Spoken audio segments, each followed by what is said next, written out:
ధర్మరక్షణ సభపైన కేసులు పెట్టడాన్ని తీవ్రంగా ఖండిస్తూ ఉన్నాం. జనవరి 24వ తేదీన జాగో భాగ్యనగర్ చలో బాలాపూర్ అనేటువంటి నినాదంతో ఈ దేశంలో అక్రమంగా భాగ్యనగరంలో అక్రమంగా ఉంటున్నటువంటి బంగ్లాదేశ్ ముస్లిం చొరబాటుదారులను, రోహింగ్యా ముస్లిం చొరబాటుదారులను తరిమి కొట్టాలని చెప్పి మాట్లాడితే మా మీద కేసులు పెడతారా? దేశంలో అక్రమంగా చొరబడ్డటువంటి చొరబాటుదారులు దేశద్రోహులపైన చర్యలు తీసుకోమని మేము డిమాండ్ చేస్తే మా మీద కేసులు పెడతారా? బంగ్లాదేశీ ముస్లింలను ఇక్కడ నుంచి అరెస్ట్ చేసి వెనక్కి పంపాలి, తరిమి కొట్టాలి. రోహింగ్యా అక్రమంగా చొరబాటుదారులైనటువంటి ముస్లింలను అరెస్ట్ చేయాలి, ఇక్కడ నుంచి తరిమి కొట్టాలని మేము మాట్లాడితే ఏమి అది ఇక్కడి ముస్లింలకు, భారతీయ ముస్లింలకు మనోభావాలు దెబ్బతిన్నాయని చెప్పేసి పోలీసులు కన్క్లూజన్కి వచ్చిర్రా? ఈ రకమైనటువంటి ఆలోచనకు వచ్చిర్రా మీరు? అంటే విదేశీ చొరబాటుదారుల విషయంలో కూడా దేశ భద్రత విషయంలో సవాళ్ళు ఇస్తున్నటువంటి విషయంలో కూడా అంటే మీ సెక్యులరిజం విధానాలు విదేశీ చొరబాటుదారులకు మద్దతు అయిపోతున్నాయా? ఈ దేశాన్ని, భవిష్యత్తు భాగ్యనగరాన్ని రక్షించుకోవాలని మేము డిమాండ్ చేస్తే మా మీద కేసులు పెడతారా?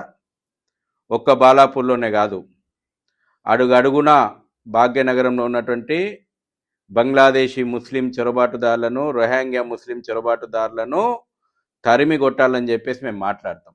ఎన్ని కేసులు పెడతారో పెట్టుకోండి, ఎంతమందిని అరెస్ట్ చేస్తారో చేయండి. మేము సభ పెట్టే వరకు కూడా భాగ్యనగరం లోపల, బాలాపూర్ చుట్టుపక్కల ఉన్నటువంటి ప్రాంతాల లోపల రక్షణ రంగ సంస్థలను కబలించాలని చూస్తున్నటువంటి విదేశీ చొరబాటుదారుల గురించి ఈ ప్రభుత్వానికి సోయి లేదు. ఈ రోజున భవిష్యత్తు భాగ్యనగరం గురించి మేము మాట్లాడితే, భవిష్యత్తు దేశం గురించి మాట్లాడితే మా మీద అక్రమ కేసులు పెడుతున్నారు. పెట్టండి, ఎన్ని పెడతారో పెట్టండి, చట్ట ప్రకారం మేము ఎదుర్కొంటాం. ఖచ్చితంగా భవిష్యత్తు భాగ్యనగరాన్ని రక్షించుకోవడానికి, భవిష్యత్తు భారత్ను రక్షించుకోవడానికి చిట్ట చివరి చొరబాటుదారుని, బంగ్లాదేశీ ముస్లిం చొరబాటుదారుని, రోహింగ్యా ముస్లిం చొరబాటుదారుని, చిట్ట చివరి చొరబాటుదారుని తరిమే వరకు కూడా గణేష్ సేన, భాగ్యనగర్ గణేష్ ఉత్సవ సమితి మహా ఉద్యమాన్ని ఆపేది లేదు. ఈ కేసులకు మేము భయపడేది లేదు. దేశం గురించి పోరాడుతున్నాం, మేము భవిష్యత్తు తరాల గురించి పోరాడుతూ ఉన్నాం. ఈ కుహానా సెక్యులరిజం రాజకీయాలు, సంతుష్టీకరణ రాజకీయాలు దేశ ద్రోహులను, చొరబాటుదారులను వెనుకేసుకొస్తే మీ మీద కూడా మేము పోరాడతాం. సిద్ధమే, మేము పోరాటానికి సిద్ధమే. కార్యాచరణ రూపొందించే రోడ్ల మీదకి వచ్చినాం.